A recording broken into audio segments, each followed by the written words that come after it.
The rise and fall of Toys R Us. If you grew up in the 90s or early 2000s, you probably remember this jingle. I don't wanna grow up, 'cause baby, if I did, I couldn't be a Toys R Us kid.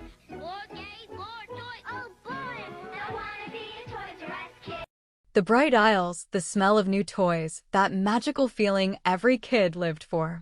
But what if I told you that the toy paradise of our childhood went from billions of dollars to bankruptcy?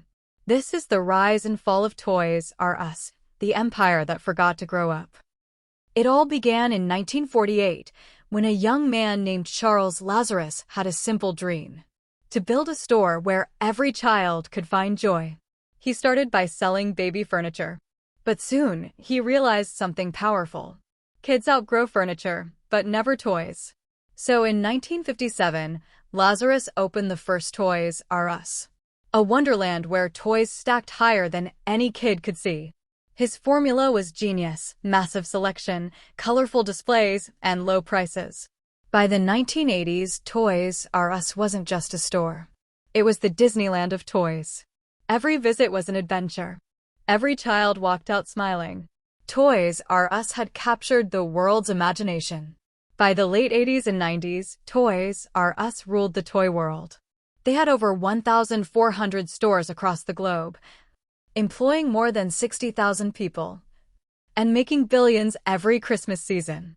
Their mascot, Geoffrey the giraffe, was a celebrity. They weren't just selling toys, they were selling childhood itself. Every holiday, parents lined up. Kids dreamed of shopping sprees down the endless aisles. It was magic. It was tradition. It was everything. But the one thing they didn't realize was that the biggest threat to Toys R Us wasn't competition. It was time. When the 2000s arrived, everything began to change. The internet was growing fast. Online shopping was becoming the new normal. And companies like Amazon and Walmart started stealing attention and customers. Toys R Us tried to fight back, but made one of the biggest business mistakes in history. Instead of building their own online store, they signed a 10-year deal with Amazon to sell their toys there exclusively. At first, it seemed brilliant. But soon, Amazon broke the deal and started selling toys from other brands. And that's when Toys R Us realized they had just trained their own customers to leave them. By the time they broke free, the damage was done. Amazon was now the king of online shopping, and Toys R Us was falling behind. Years of bad management and a massive $5 billion debt finally caught up. Competitors evolved, but Toys R Us stood still. Parents were buying on phones. Kids were switching to tablets and games. And the once bustling stores turned into empty halls. In 2017, Toys R Us filed for bankruptcy. And by 2018, the lights went out in every store.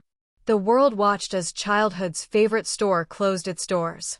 Even Geoffrey the giraffe had tears in his eyes. But this story didn't end there. In 2021, a few small Toys R Us stores tried to make a comeback. Modern, digital, and bright. But the magic wasn't enough. The truth was simple: nostalgia doesn't pay the bills. Innovation does. Toys R Us forgot one simple rule. It's not the biggest company that wins. It's the one that adapts the fastest. While they celebrated their past, Amazon was quietly building the future. And by the time they looked up, the world had moved on. The fall of Toys R Us isn't just a business story. It's a warning. Even legends can fall when they stop evolving. They taught us that magic fades when innovation stops.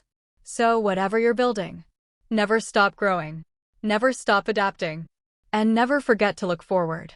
Because as Toys R Us proved, when you refuse to grow up, the world grows past you. This was the rise and fall of Toys R Us, the empire that gave us childhood dreams, and a lesson that every dreamer should remember.